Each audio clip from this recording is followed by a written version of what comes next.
कठोपनिषद प्रथम अध्याय श्लोक तीर्णाचिकेत तिरपि इत्यम संधिम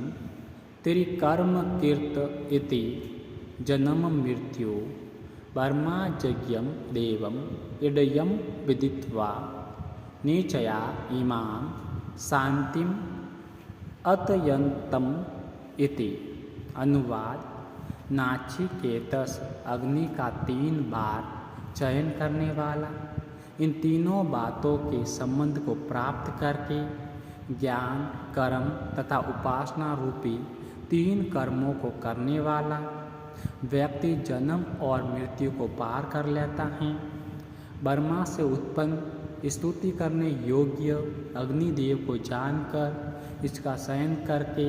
वह इस अत्यंत शांति को प्राप्त कर लेता है। वह क्या, जिस स्वर्गीय अग्नि का मैंने तुम्हें उपदेश दिया है तथा जिसे तुम्हारे नाम से प्रसिद्ध होने का अतिरिक्त वरदान भी दिया है, उसी नाचिकेतस अग्नि को जो दिन में 3 बार प्राप्त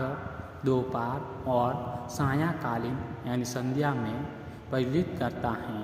उससे यज्ञ संपादित करता है तथा माता, पिता और आचार्य इन तीनों की सेवा, आज्ञा पालन आदि के द्वारा इससे संबंध बनाया रखता है। इसके अलावा ज्ञान, कर्म और उपासना रूप 3 कर्मों का प्रतिदिन संपादन करता है। ऐसा व्यक्ति संसार में जन्म ग्रहण करने एवं मृत्यु प्राप्त करने रूप बंधनों से मुक्त हो जाता है, अर्थात वह पुनर्जन्म के बंधन में नहीं पड़ता है। इस प्रकार साक्षात परम ब्रह्म से उत्पन्न होने वाले, स्तुति किए जाने योग्य, पूजनीय, दिव्य गुणों से संपन्न इस अग्निदेव को जानकर तथा इसका संग्रह करके व्यक्ति इस पार्थिव शरीर का परित्याग करने से पूर्व भी परम शांति अर्थात आनंद की प्राप्ति करता है तथा शरीर से मुक्त होने पर उसे मोक्ष की प्राप्ति होती है। श्लोक तीर्णाचिकेत तर्यम एतत् विदित्वा य एवं विद्वान् सीनुते नाचिकेतच एतम स मृत्युपाशान् पुरत प्रणोद्य शोकातिग मोदते स्वर्गलोके। अनुवाद: नाचिकेतस अग्नि का 3 बार चयन करने वाला, जो विद्वान इन 3 प्रकारों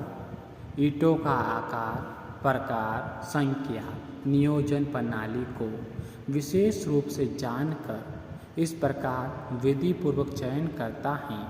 वह जीवित अवस्था में अपने सामने ही मृत्यु के बंधनों को नष्ट करके शोक मुक्त होकर स्वर्गलोक में आनंद प्राप्त करता है। वह क्या, ज्ञान संपन्न जो व्यक्ति मेरे द्वारा उपदेश दी गई तुम्हारे नाम से प्रसिद्ध इस नाचिकेतस अग्नि का प्रातःकालीन, मध्यकालीन, छायाकालीन संध्याओं में अनुष्ठान करता है। इस अग्नि विद्या में ईंटों की संख्या, आकार, प्रकार एवं उन्हें स्थापित करने के